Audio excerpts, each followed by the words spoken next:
everybody, welcome back. This is Andre Mandavi. Girl, I forgot who I was for a second. No, girl, we come here, we talk our shit, we sip our tea, and we listen to great story times and things like that. So there's just something in particular I just kind of want to talk about. In like recent news, we had found out that Kevin Campbell, Kevin Campbell, the Can We Talk? Kevin Campbell, you know him. Can We Talk? I'm Ready. He was in the 90s, early 2000s, like we all love him. All our black queer selves, we love him. He recently came out as being gay. And of course, bitch, if you know, girl. Because we can always kind of tell when somebody's gay just a little bit. And also, he's never really hidden it. He just kind of never spoke about it out loud. But he finally went ahead and said the final words, I'm gay. And so the response is what I really want to talk about. Because a lot of the response was like, okay, and like, bitch, we already knew. Of course, they can say that now in time, but back then, when he was up and popping, he couldn't have came out then because of the fact that, like he said in his statement, you just couldn't be gay back then, and people actually accept it, especially like with the 90s and how they were doing things back then. Like, there was really no openly gay anybody, really, unless you were like RuPaul or somebody like that. But in the music industry, girl, bitch, you couldn't say no. Now we know there's also queer people in the music industry. Like, we have Lil Nas now. Of course, we kind of find out about Whitney. Bitch, we all knew about Luther. But what I want to talk about today is the response. The response to the whole, oh, we already knew, or bitch, we been knew that, or girl, I've always known.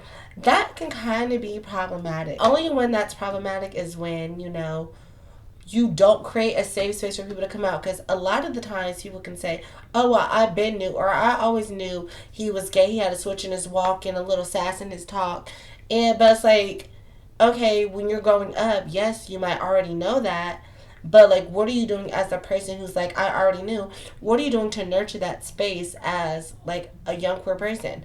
What are you doing to protect them? What are you doing to be on their side? What are you doing to help them and create a safe space so they can come and talk to you or feel comfortable to be like themselves around you? Because a lot of the time, the people who are always saying that they already knew that somebody was gay or lesbian, trans, or whatever, they was just a little different, they had some sugar in their tank, they're never really the person that's kind of like creating a safe space for you.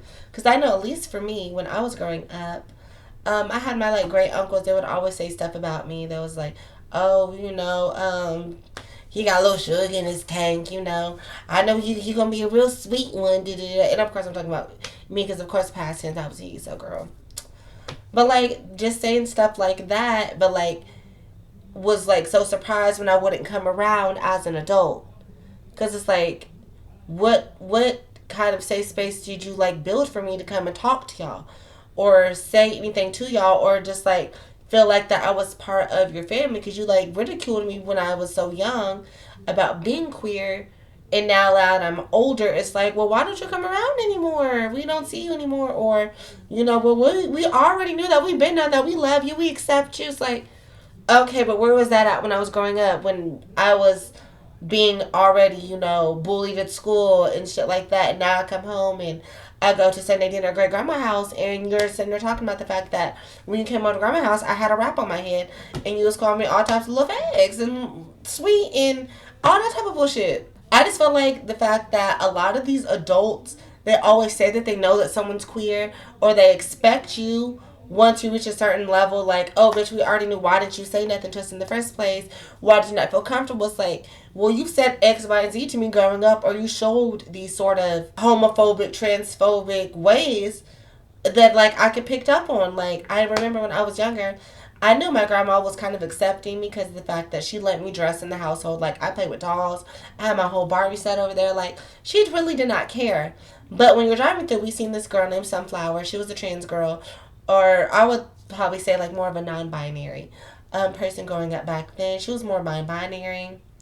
But like, I remember she looked at me when we rode past. She was walking down the street, glitter on her face, a wrap on her head, and some locks or something like that, booty shorts and a crop top, baby, pumping through the streets of Kokomo like that girl. She looked over to me, and my grandma said, if you're gonna do some shit like that, please get out of Kokomo before you do that. I just looked at her like, what are you talking about? Like, because I never had expressed to her that I was queer or anything like that. But of course, you see your grandson walking around playing in girls' clothes and playing with Barbie dolls and shit like this. Of course, girl, you know something's up. So like I was just so confused. It's like, okay, but then like when I officially came out, it was like, well, why didn't you say anything to us sooner? You knew we always loved you, shit like that. I'm like, girl, do you not remember what you said to me when I was like 12?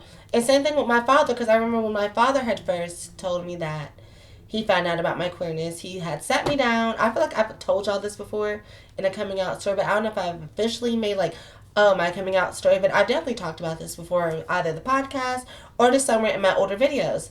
But my dad had ended up actually setting me aside. It was like right when we were coming back from, I think, one of my like show choir competitions or one of my musicals or something like that. Girl, real gay as fuck. And he asked me about stuff because he had found out through my computer and like my journal and stuff like that how I was writing about queer stuff. And he was like, well, why did you think you could like come and talk to me about this? And like what he doesn't know is the fact that you didn't really create a safe space for me growing up, because you would say, he used to say a lot of homophobic stuff, or stop acting like a girl, stop walking like a girl, or you know, you keep walking like a sissy, I'm beat at stuff like that. And he might not remember that because he might think like, I would never say that as a parent, but like as a child you remember that type of stuff. And when you remember that type of stuff that your parents say and how they act about seeing queer stuff, that makes you not want to come out. That makes you not want to express anything to them. So I'm just out here to say in this video, like, if you want to if you want to go ahead and use that, we already knew, well, act like you already knew. You're saying you already knew that somebody's queer, but you didn't do anything to make them feel safe to come to you and talk about their queerness. You say that, oh, we've been seeing that coming, or we knew from when you were 6 and you was switching and all that stuff. It's like, okay, you say that now, but like you threatened to whoop so-and-so's ass because of the fact that they were switching. You try to knock the sugar out their tank when they was younger because of the fact they had a little too much sass in their voice. Like, do y'all get what I'm saying? Like, y'all just really need to, like, buckle up. If you're going to want people to come out to you and you want people to feel safe to talk to you and come around you, you also need to be that space for them to be able to come out, to be able to talk to you. They need to feel like they can trust you. And if you're constantly making homophobic and transphobic statements about stuff, like, kids pick up on that. Then you really need to watch what you say.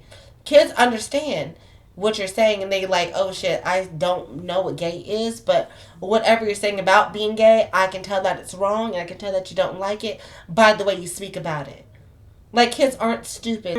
If you want to be an ally, you need to start being an ally to your queer siblings, to your queer grandchildren, to your queer children, to queer people on the street, to like showing your children it's okay to be queer, that it's okay to like someone else that's different, to identify as a different gender. You need to be able to open up that space for them to be able to talk to you about that, because if they don't, they're always going to resent the fact, they're all going to remember the fact that you didn't think it was okay and the fact that you didn't like it. And kids pick up on that type of shit. Because I know I did, and I was afraid to come out.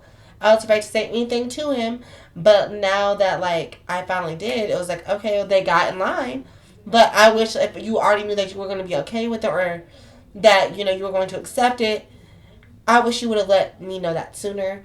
And that's just for all queer kids I know that I've talked to. Like, they would have definitely loved for their parents to say something to them about, like, it's going to be okay. Or even if you did, you know that they were going to be queer, or if you just, like, seen that they were going to be different, then to just, like, create a safe space for them to be that sort of odd, different person in your house, to let them know it was okay, because they're already going to get it when they go out into the world. There's no need they need to get it from you in your household. I hope y'all took some lessons from this. Hope y'all took a few keynotes, and I hope you like, comment, subscribe. Let me know what else you want me to talk about. Be sure to check out my podcast, Sipping with Siblings. I got a new episode out called Playing in the Grave, where we talk about situationships.